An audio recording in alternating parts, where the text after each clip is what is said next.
میرے لورز بھی ہیں، میرے ہیٹرز بھی ہیں. یہ عزت اللہ کی طرف سے ہے. کسی کی ذلت ہے تو وہ اللہ کی طرف سے ہے. ان کے لیے ضرورت ہے کہ نوک نوک کہ ہم نے جو کچھ بھگتنا تھا، جو کچھ بیڈ ٹائم جو بھی ہم نے دیکھنا تھا وہ دیکھ چکے ہیں. حسن ایوب خان کے تمام دیکھنے والوں کو السلام علیکم. ناظرین، ملٹیپل سٹوریز ہیں جی. جس طرح کے ایم او یو سائن ہو گیا ہے امریکہ اور ایران کے درمیان، اس پر بات کریں گے. علیمہ خانم نے آج کیا گفتگو کی، اس پر بات کریں گے.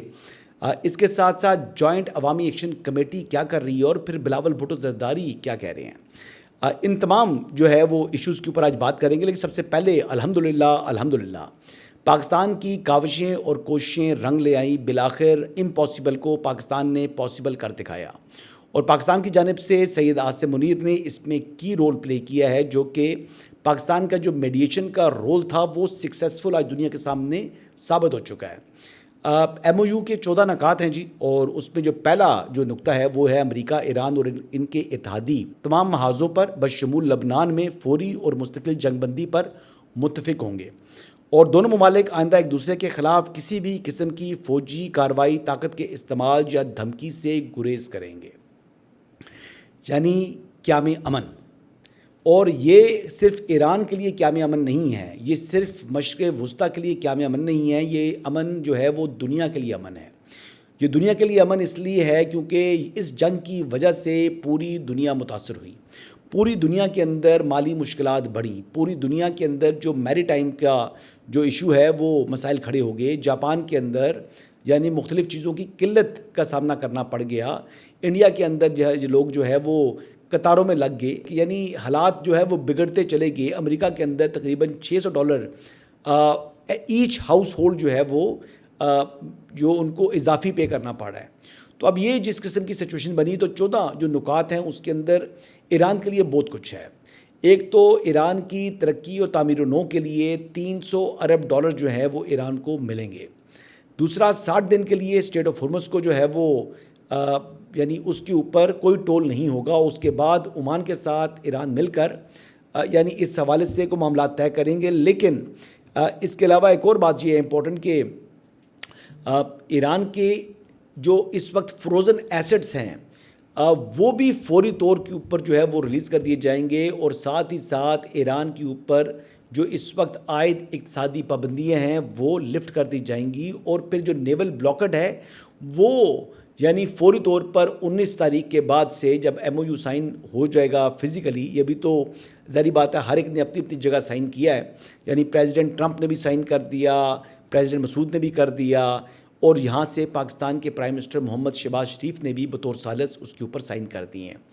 اب یہ یعنی ایک مستقل طور کے اوپر ابھی 60 دن کے لیے ایم او یو جو ہے یہ انفورس ہوگا، اور 60 دن کے اندر امریکہ اور ایران کی ٹیمیں بیٹھ کر یعنی مزید اس معاہدے کو مضبوط اور پائیدار کریں گے. اور جو چیزوں کو کس طریقے سے جو میمورینڈم آف انڈرسٹینڈنگ ہے اس کے 14 نکات کو کس طریقے سے آگے بڑھانا ہے اس کے اوپر بات چیت ہوگی. ایران اسٹریٹ آف ہرمز کے حوالے سے تمام جو شپس ہیں ان کو فیسیلیٹیٹ کرے گا. اچھا، یہ جو پابندیاں جو ہیں اس کے اوپر جو ایران کے اوپر لفٹ ہوں گی، تو اس کا سب سے بڑا بینیفیشری جو ہے وہ پاکستان نہیں ہونا ہے، کیونکہ پاکستان کا 900 کلومیٹر کا بارڈر ہے، اور پاکستان کو ایران سے سستی ترین گیس جو ہے وہ اویلیبل ہے. پاکستان اس کو استعمال کر سکتا ہے، اور پاکستان نے اپنی طرف تو گیس پائپ لائن نہیں بچھائی، لیکن ایران اپنی سائڈ کا کام مکمل کر چکا ہے. مجھے یاد ہے کہ اس وقت ایران کے جو ایمبیسڈر ہوتے تھے ان کا نام تھا ماشاء اللہ شاکری. وہ ماشاء اللہ شاکری صاحب جو ہیں وہ بڑا اچھا سا ان کا چہرہ تھا، اور بڑی اچھی گفتگو کرتے تھے، اور پاکستان ایران جو گیس پائپ لائن تھی اس کے حوالے سے وہ مختلف چینلز پر جا کر گفتگو بھی کرتے رہے. بہرحال یہ جو ایشوز ہیں جی یہ تو تمام کے تمام انشاءاللہ ایک اچھی سمت میں بڑھ رہی ہیں. لیکن ایران جو ہے وہ نہ جو اس کا جو ایٹمی پروگرام ہے وہ اسی یعنی جس سٹیج کے اوپر موجود ہے یہیں پر اس کو فروزن کر دیا جائے گا، اور نہ صرف اس کو وہاں پر منجمد کر دیا جائے گا بلکہ ایران اس بات کی یقین دہانی کرا رہا ہے اس ایم او یو کے اندر کہ وہ ایٹم بم کسی طریقے سے حاصل نہیں کرے گا. یعنی یہ چیزیں جو ہیں جو کہ امریکہ کو چاہیے تھیں یہ وہ چیز بھی ایران دے رہا ہے، اور جو ایران کو چاہیے تھا وہ امریکہ اس کو فراہم کر رہا ہے. تو یہ دونوں کے لیے ایک ون ون ہے. اور ایک امبیرسنگ جو سچویشن بنی تھی پریزیڈنٹ ٹرمپ کے لیے ان کی امبیرسمنٹ جو ہے وہ خاصی حد تک ان کو فیس سیونگ بھی مل رہی ہے. اب یہ جو چیزیں سامنے آئی ہیں، اس کے علاوہ جو ان کے فروزن ایسٹس ہیں جو مختلف ممالک کے اندر موجود ہیں، کافی بڑی رقوم ہے، بلینز آف ڈالرز بنتے ہیں، ان کو ریلیز کر دیا جائے گا اور فوری طور کے اوپر وہ ایران کے لیے اویلیبل ہوں گے، وہ جہاں چاہے اس کو خرچ کرے. یعنی نیوکلیئر کے علاوہ وہ اپنی تعمیر و نو، ترقی، تعلیم، صحت، جس مرضی ایشو کے اوپر یا ڈیولپمنٹ کے اوپر خرچ کرنا چاہیے، اس کی سوابدید ہوگی. ایون کہ یہاں تک وہ اپنے میزائل سسٹم کے اوپر بھی اس کو خرچ کر سکتا ہے، اس میں تو کوئی اس کو ایشو نہیں ہے، نہ ہی میزائل سسٹم کے اوپر کسی قسم کی کوئی پابندی عائد ہوئی ہے. اچھا جی، اس کے علاوہ میں یہ بات کروں کہ جو لبنان ہے، لبنان اور اس کے جو علاقے ہیں، اس پر جو فوری طور کے اوپر جو فوجی کارروائیاں ہیں وہ بھی اسرائیل کو بند کرنی ہوں گی. اب اسرائیل جو ہے وہ سب سے بڑا سپوائلر ہے، اور اسرائیل کی جانب سے میں آپ کو یہ بتا دوں کہ اس ایم او یو کے سائن ہونے سے پہلے تک اس کے اوپر یعنی فزیکلی بھی وہ لبنان کے اوپر حملے کرتا رہے، اور اس کے علاوہ وہاں کا جو یعنی اسرائیل کی حمایتی امریکہ کے اندر جو لابیز موجود ہیں، وہ میڈیا کو کنٹرول کرتے ہوئے امریکہ کے اوپر مختلف طریقے سے پریشر بلڈ اپ کر رہے تھے، پریزیڈنٹ ٹرمپ کے اوپر پریشر بلڈ اپ کر رہے تھے. تو یہ ایک لحاظ سے نجات ہے یعنی دنیا کے لیے، اور ایک بہت بڑی ناکامی ہے اسرائیل کی حمایتی لابیز جو کہ امریکہ کے اندر طاقتور ترین سمجھی جاتی ہیں. اور ان کو شکست کس نے دی؟ ان کو شکست دی جی سید عاصم منیر شاہ نے. الحمدللہ یہ پاکستان کے سپہ سالار نے ان کو شکست دی ہے، اور یہ کوئی آسان ٹاسک نہیں تھا. یہ دنیا کا مشکل ترین کام تھا جو سید عاصم منیر نے کر دکھایا ہے. اور اس حوالے سے محسن نقوی صاحب بھی کہہ رہے تھے کہ انہوں نے یعنی کہا تھا کہ پھر یہ روز قیامت اس بات کی آپ گواہی دیجیے گا کہ میں نے آخری منٹ تک جنگ کو روکنے کی کوشش کی ہے. تو توکل اللہ تھے، اور انہوں نے اپنی سنسیئرٹی کے ساتھ کوشش کی، اور الحمدللہ اللہ تعالیٰ نے ان کو کامیاب کیا. اور آج دنیا میں پاکستان کی تعریفیں ہو رہی ہیں، برطانیہ کے اندر پاکستان کی تعریفیں ہو رہی ہیں، یورپ کے اندر پاکستان کی تعریفیں ہو رہی ہیں، اور ایون کہ پریزیڈنٹ ٹرمپ نے بھی پاکستان کی اور قطر کی تعریف کی ہے. یہ وہ کیا کہہ رہے ہیں، یہ سنیں. But I want to thank our partners in both Pakistan and Qatar. These people work so hard. اب یہ ہمارے سامنے آ گیا جی الحمدللہ. یہ پاکستان کا جو ڈپلومیٹکلی جو قد ہے وہ دنیا کے اندر جو ہے وہ بہت بڑھ چکا ہے. میں تو یہی کہوں گا کہ مین چیز تو ہو چکی ہے جی، ہاتھی تو گزر چکے، اب تو دم ہے پیچھے، اور دم تو اس کا اتنی وہ میٹر نہیں کرتی. ٹھیک ہے، اچھی بات ہے جی، ایک اچھا ایک سیشن ہوگا، وہاں پر بھی ورلڈ لیڈرز اگر اکٹھے ہو رہے ہیں تو اچھی بات ہے. ایران سائڈ سے بھی ہوں گے، امریکہ سائڈ سے بھی ہوں گے، اور پاکستان قطر کے بھی جو ہے وہ نمائندگان یقینی طور پر وہاں پر ہوں گے، اور یہ ایک اچھی بات ہے جی. سیلیبریٹ کرنا چاہیے، امن کو سیلیبریٹ کرنے میں کوئی مذائقہ نہیں ہے، میں تو اس کے حق میں ہوں. آگے بڑھتے ہیں جی. اگلی بات جی کہ ہمارے بلاول بھٹو زرداری صاحب ہیں، وہ بجٹ کے اوپر انہوں نے آج خطاب کرنا تھا تو خطاب کیا. ویسے تو وہ خطاب انہوں نے کافی لیٹ کیا، لیکن آج بالآخر وہ کر گئے. بجٹ سے وہ بات کر رہے تھے تو اس میں امپورٹنٹ جو چند باتیں ہیں میں وہ آپ کے ساتھ ڈسکس کرتا ہوں. ایک تو انہوں نے بات کی تھی جی کہ وہ کہتے ہیں جی ہم نے خیبر پختونخوا کے قبائلی علاقہ جات میں دہشت گردی کی جنگ جیتنے کے بعد وہاں ترقی کرنی تھی، لیکن ہم ناکام رہے. کنفیشن ہے جی، یقینی طور پر وہ بات درست کر رہے ہیں کہ وہاں پر ابھی اس طریقے سے امن تو نہیں آ سکا. وہ کہتے ہیں جی کہ بھی بجٹ میں سرپلس دکھا رہا ہے، لیکن زم اضلاع کو کیوں نہیں گنا جاتا؟ یعنی جو بجٹ کے اندر وہ اپنے آپ کو سرپلس دکھاتے ہیں اس میں یعنی جو زم اضلاع ہیں ان کو شامل ہی نہیں کر رہے. ہم اس بجٹ میں قبائلی علاقوں کو ٹیکس ریلیف بھی نہیں دے سکے. یہ بلاول بھٹو زرداری صاحب نے وفاقی حکومت پر تنقید کی. انہوں نے یہ بھی کہا جی کہ ہماری حکومت میں جب سیلاب آیا تھا ہم نے وقتی طور پر پیٹرولیم ڈیولپمنٹ لیوی عائد کی تھی یا متعارف کی تھی، جو سیلاب 2010 میں آیا، اور آج تک وہ پیٹرولیم لیوی عوام سے وصول کی جا رہی ہے، لیکن صوبوں کو اس سے حصہ نہیں دیا جا رہا. یہ بلاول بھٹو زرداری صاحب کہہ رہے ہیں، یہ بات سنیں ذرا. 2008 سے لے کے 2013 تک پاکستان پیپلز پارٹی کی حکومت تھی اور سیلاب آیا تھا تو ہم نے اس سیلاب کا مقابلہ کرنے کے لیے وقتی طور پہ پیٹرولیم لیوی انٹروڈیوس کروائی.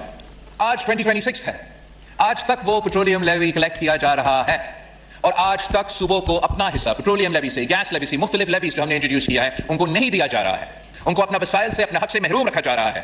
بالکل ٹھیک بات کر رہے ہیں جی. پیٹرولیم ڈیولپمنٹ لیوی بالکل اس ٹائم انہوں نے لاگو کی تھی، یہ فیکچولی کریکٹ ہے، لیکن بات یہ ہے کہ اس کے بعد ہم آئی ایم ایف کے اندر بھی اس وقت جو حالات ہمارے جا رہے ہیں، ہم پیٹرولیم ڈیولپمنٹ لیوی سے باہر نہیں نکل سکتے. اور عمران خان صاحب نے بھی جاتے ہوئے جو سب سے بڑی نئی حکومت کے لیے مائن سیٹ کر کے گئے تھے، وہ پیٹرولیم ڈیولپمنٹ لیوی جو انہوں نے 50 روپے بڑھانی تھی، جو آئی ایم ایف کے ساتھ کمٹ کیا ہوا تھا، اس کے بجائے انہوں نے 30 روپے پیٹرول فی لیٹر قیمت کم کر کے چلے گئے تھے.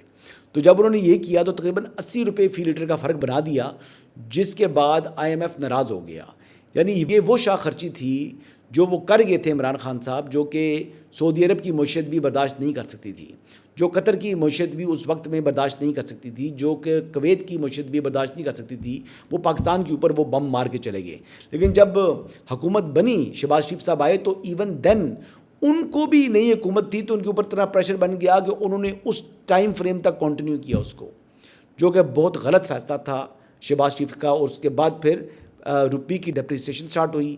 IMF کے پروگرام سے آپ نکل چکے تھے, پھر IMF نے بھی اپنے تیور بدلا لیے تھے. اچھا, بلاول بھٹو زرداری نے جی وہ بھی بات کیجیے جو ہم نے طے کیا وفاق کے ساتھ کہ جی ہم اپنے دفاع کے لیے ہم نے جو مشترکہ حکمت عملی بنائی صوبوں نے اور وفاق نے, تو اس میں جناب تھوڑی کنجوسی کر گئی ہیں, فیکچولی کریکٹ بات نہیں کر رہے کہ آپ کا صوبہ جو آبادی کے تناسب سے جتنی اس کے اوپر شیئر بنتا تھا, جو PSDP کا کٹ بنتا تھا, اتنا کٹ نہیں بنا.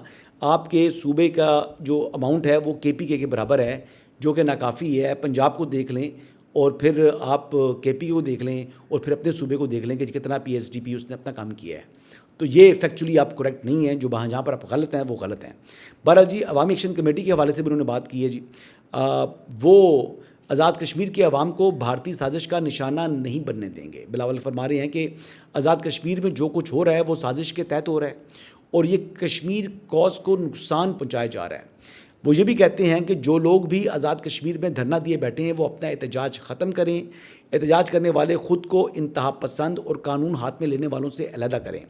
مسائل کا حل پرامن اور سیاسی انداز میں نکل سکتا ہے. ہمارا نقطہ نظر ہے مہاجرین کے ووٹ پر سمجھوتا نہ کرتے ہوئے جائز اعتراضات دور کر دیں. اب وہ کہتے ہیں جی کہ ہم ایک نشست بھی مہاجرین کی نہیں مانتے. بلاول کہتے ہیں کہ اس پر سمجھوتا نہ کرتے ہوئے مہاجرین کی نشستوں کے اوپر, تو پھر معاملہ کہاں بڑھ سکتا ہے جی آگے؟ پھر مذاکرات کہاں ہو سکتے ہیں؟ مجھے تو مذاکرات کی کوئی گنجائش دکھائی نہیں دے رہی, اور ایسا اگر ہونا ہوتا تو آج سے چند دن پہلے ہی ہو چکا ہوتا. بلاول نے اپنے خطاب کے اندر جو ہے وہ نیتن یاہو کے حوالے سے بھی بات کی ہے کہ جناب وہ مودی اور وہ ایک ساتھ تھے. پھر بلوچستان کے حوالے سے انہوں نے بتایا کہ را کا ایجنٹ وہاں پکڑا گیا. آخر میں وہ یہ کہتے ہیں کہ امپورٹنٹ بات انہوں نے یہ کی کہ جی مودی کہتا ہے کہ وہ ہمارا پانی بند کر دے گا. یہ اس کی بھول ہے. مودی پانی بند کرنے پر اڑا ہوا ہے. بلاول کے مطابق تو پاکستان جنگ کرنے کے لیے بھی تیار ہے. تو یہ بڑا واضح پیغام ہے, کیونکہ ہماری نیشنل سیکیورٹی کمیٹی ہے اس نے بھی یہی کہا ہے کہ پاکستان کے 24 کروڑ عوام کی لائف لائن ہے. تو اس کے اوپر پاکستان جو ہے وہ کسی قسم کا کوئی سمجھوتا نہیں کرے گا. اور یہی بات ہماری جو 2 دن پہلے ایک اعلیٰ سیکیورٹی عہدیدار سے ایک نشست ہوئی ہے, اس کے اندر بھی پاکستان کا جو نیشنل سیکیورٹی کمیٹی کا فیصلہ ہے اس کے اوپر یعنی منو ان عمل کرنے کے حوالے سے جو ہے وہ ڈٹرمن جو ہے ہماری آرم فورسز ہیں. یہ بھی بات بڑی واضح کر دی ہے, میں سیکورٹی زر نے بتا دی ہے. تو انہوں نے کہا جی کہ مودی کی تمام سازشیں دیکھ رہے ہیں, ہم مل کر اس کو ناکام بنائیں گے. ضرورت اس بات کی ہے کہ پاکستان میں ڈیمو کے منصوبے مکمل کیے جائیں. شکر الحمدللہ. جو یہ بلاول نے بات کی ہے سونے میں تولنے کے برابر ہے. نہ صرف ڈیمو کے منصوبوں کو مکمل کرنا چاہیے بلکہ ہمیں اپنے ریزروائرز کو بڑھانا چاہیے. 350 سے 500 ملی میٹر جو ہے وہ سالانہ بارش ہوتی ہے پاکستان کے اندر.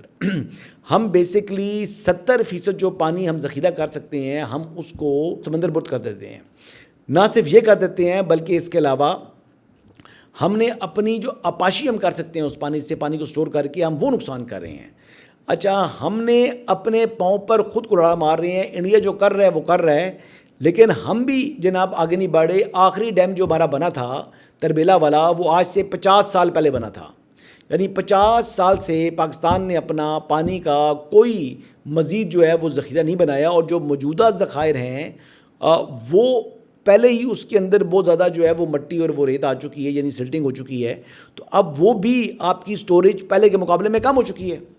تو یہ ہمیں اپنے بھی اداؤں پر غور کرنا چاہیے, اور یہ بلاول صاحب جو بات کر رہے ہیں وہ بالکل درست کر رہے ہیں. آگے جی ایک اور امپورٹنٹ بات جو ہے جو کہ کلدن جوائنٹ عوامی ایکشن کمیٹی ہے, اس کی جو سرگرمیاں ہیں شرپسندی ہے وہ منظر عام پر آ رہی ہے اور ہر دن یہ مزید ایکسپوز ہو رہے ہیں. اچھا جی, ایک کمیٹی کا سرگنا ہے جی ایڈوکیٹ شاہ نواز اور ماجد علی, ان کے درمیان جو انتشار پھیلانے کا جو منصوبہ ہے اس کی آڈیو کال لیک ہو چکی ہے. پہلے آڈیو کال سنیں. ملاقاتیں کرو, رابطے کرو, مختلف قسم کے راہ بند کر دو تاکہ لوگ نہیں پتہ لگے آپ کو ورنہ